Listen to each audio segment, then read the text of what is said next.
Let me show you this clip from Obama. Barack Obama, he's giving his take on Iran and the protests, riots happening there.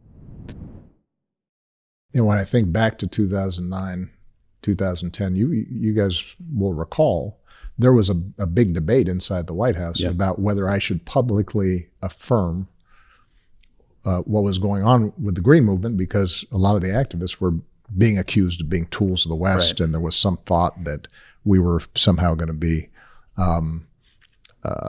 undermining their street cred in Iran if I supported what they were doing. And in retrospect, I think that was a mistake. Every time we see a flash, a glimmer of hope, of people longing for freedom, I think we have to point it out. We have to shine a spotlight on it. We have to express some solidarity about it.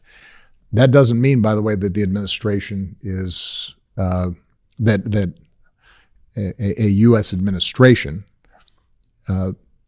shouldn't be taking in a bunch of other equities into account.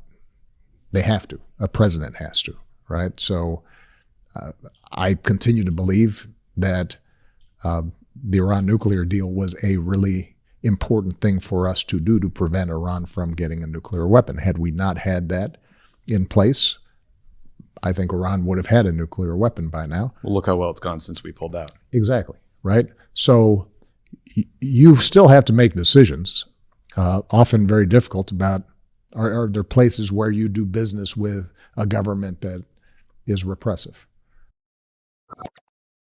So Obama is basically saying, I wish I meddled more in Iran.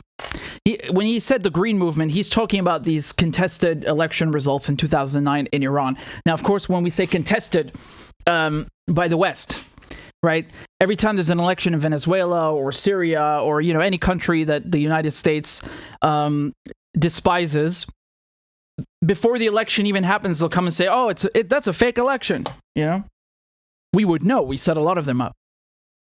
So, you know, that was the same deal back then. And I find it funny that he's saying that it was a mistake not to come out and give more support. He did. He literally did. Look at this article. This is from Reuters from 2009. And it says the U.S. State Department speaks to Twitter over Iran. The State Department said it had contacted the social networking service Twitter to urge it to delay a planned upgrade that would have cut daytime service to Iranians who are disputing their election. So, confirmation that the U.S. government had contacted Twitter came as the Obama administration sought to avoid suggestions it was meddling in Iran's internal affairs, as the Islamic Republic battled to control deadly street protests over the election result. Twitter and Facebook have been used as a tool by many young people to coordinate protests over the election's outcome. Barack Obama said that he believed people's voices should be heard and not suppressed in Iran. Look, man, I'm sorry, but the State Department, the Secretary of State is appointed by the President in the United States, okay? So the Secretary of State does what they're told, usually. So don't mistake this for 1 second as, oh, it's the State Department acting on its own. No. The State Department does what it's told by the White House, okay? And this idea that, you know, they're not meddling in Iran, of course they were. Of course they were. I'm literally showing you an article from Reuters. It's not me saying this, is Reuters. Of the United States government going to big tech, where they have a monopoly, and using big tech, using Twitter, as a tool for regime change in Iran. They didn't want Twitter to do scheduled maintenance where, you know, sometimes a website will go offline for a few hours so engineers and developers can fix bugs on the website and so on. It's normal, right? But the U.S. government told Twitter not to do that and to keep Twitter online so people in Iran could still use it to dispute the election. I mean, this is not the biggest example of it, but usually this is fascism when you have corporations intertwined with the state. You know, that's a hallmark of fascism. What concerns me here the most is in addition to the fascistic, tendencies here, there's also clear indication of how the United States was meddling in Iran back then. This idea that the Obama administration wasn't is ridiculous. Of course they were, and this is just what we know. These are just some of the things we know. I bet you anything you like, they did way more behind the scenes. For sure, there's no question about it. There's no question about it.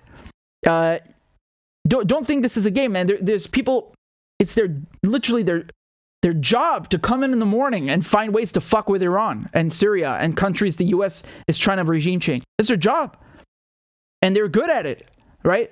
But nevertheless, despite 40 years of trying to overthrow the Iranian revolution, they failed. And it comes back down to the foreign policy we talked about.